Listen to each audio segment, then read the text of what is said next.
And we're live. Welcome back to the Ben Bitcoin podcast, where I talk about the future of money. I'm your host, Jane Dabaskis. This week, like all weeks, has been an interesting week for Bitcoin, so let's talk about it. For a little market recap, I am bullish on the medium term and long term, but slightly bearish in the short term. In the last episode of the podcast, I talked about a Bitcoin Elliott wave targets suggesting that we were currently in a wave 4 or wave 5 of 3. Since then, things have proved to be a lot more complicated. But before I go over the technical analysis side of Bitcoin, let's first go over the fundamentals of Bitcoin, the fundamental analysis of Bitcoin this past week. This past week, the United States passed a coronavirus stimulus bill that will be distributing $2 trillion all across America.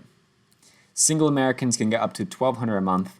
Married couples can get up to $2,400 a month, plus an additional $500 per month per child in the household.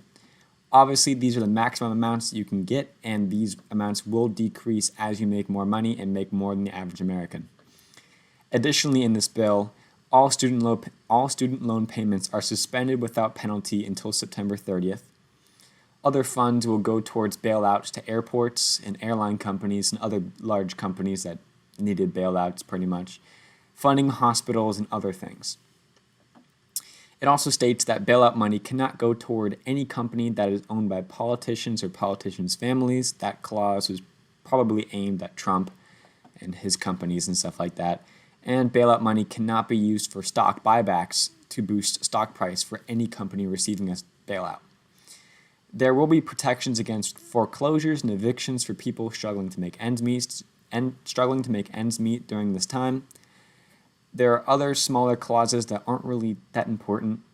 And so fundamentally, all this money printing and handouts are really bullish for Bitcoin, since Bitcoin cannot be physically printed or digitally printed above that 21 million coin cap. Anyways, that's all there is to any major significant changes to the fundamentals of Bitcoin this week. Now let's get into the technical analysis side of Bitcoin. So as you can see here in my chart, the count has changed dramatically. Let me gray this out a bit so you can see everything else clear. Yeah, my count has changed quite a bit. On the last episode of the podcast, my Elliott wave count consisted of these Roman numeral 1, 2, and we're in the middle of this 3 right here. And I had a smaller circle 1, 2, and 1, 2, 3, and I had everything planned out to this Roman numeral 3 right here. Now my current count proves that counting in smaller time frames is really hard. And I have my previous Roman numeral count in white, which is my main analysis. This is the longer term. I'm not going to stick by this unless it breaks below this wave 2 right here at 42.26. The red count is looking like an extension. Basically, I have it anyway about my red count. My red count is an alternate I have.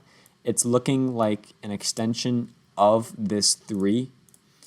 So it extends pretty much to the same targets as the 5. So pretty much in this red is within this white count of the 3. So that means if it does reach these, if it does end up being this red count 1, 2, 3, 4, 5. I'll have to extend this Roman numeral 5 out farther up pretty much. I mean, the deeper you go, the higher the chances are. Yeah, the current target for the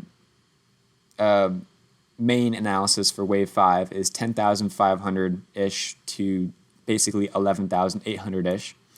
The wave 3 basically is around 8150 to about 8700-ish.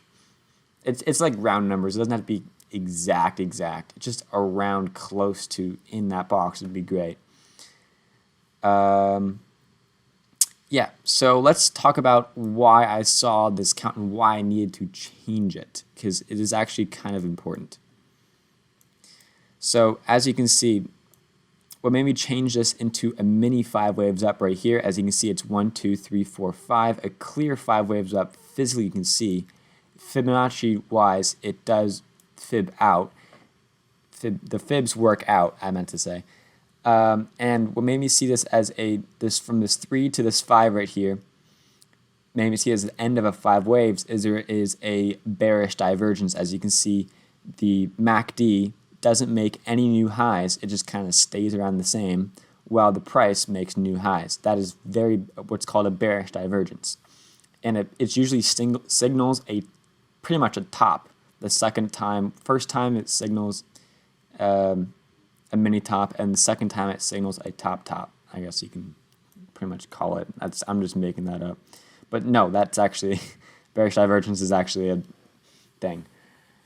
What I see in my alternate is an ABC looking for a C wave down. Let me ungray this so you can see. I grayed it out so you can see my red easier against white, pretty much. What made me put this as a C down is I can see a clear 1, 2, 3, 4, 5, well, almost on a 5, but what made me see that is in this middle of a 3, there is a mini 5 waves right here.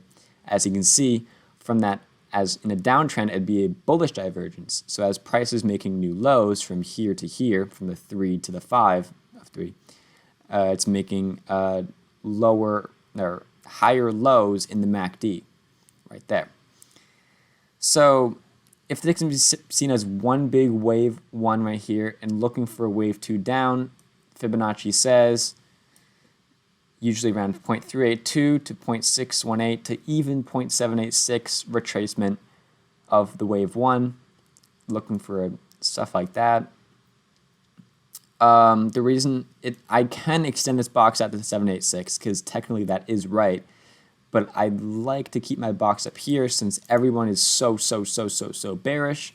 If everyone is bearish all at once, it makes it almost bullish, if that makes any sense. So yeah, extensions beyond that, blah blah blah, stuff like that. Now, instead of getting confused and trying to tackle a small time frame Elliott wave count, let's take a look at a longer term view, as I have pulled up right here. This weekend, I wanted to see the entire price history of Bitcoin so I can map out and basically not worry about small price movements and get emotional about small price movements. If I just look at a bigger picture, I'd be more comfortable having my money inside of Bitcoin. So Fibonacci wise, I made this in a chart and then I screenshotted it because I can only save one chart in TradingView without paying for the paid version, because I am a student and I don't have money to pay for that, even though I have money to invest for Bitcoin. That makes great sense, Jamie. Anyways, as you can see, price history down from 1 cent all the way up to the high of 20K. I can see that as a clear 5 waves up main. The white count is my main and red count is alternate. So basically what defers this entire count is whether to classify this 20K top as a wave 3 or a wave 5. If it's a wave 5, you have to look for lower. If it's a wave 3, you can have one more wave up to around, I know I have the extensions out in a different file. Here are targets. I had fibbed it out and then I just put the text right next to the boxes I have.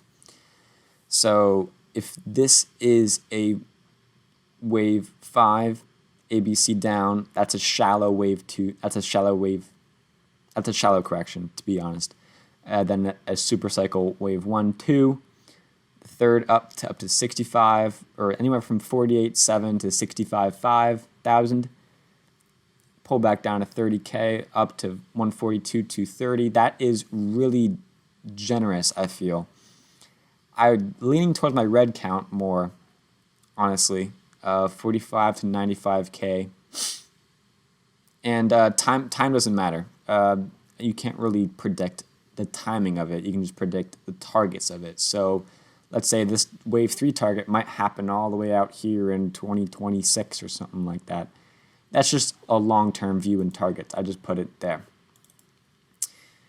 Anyways, that's what I just opened.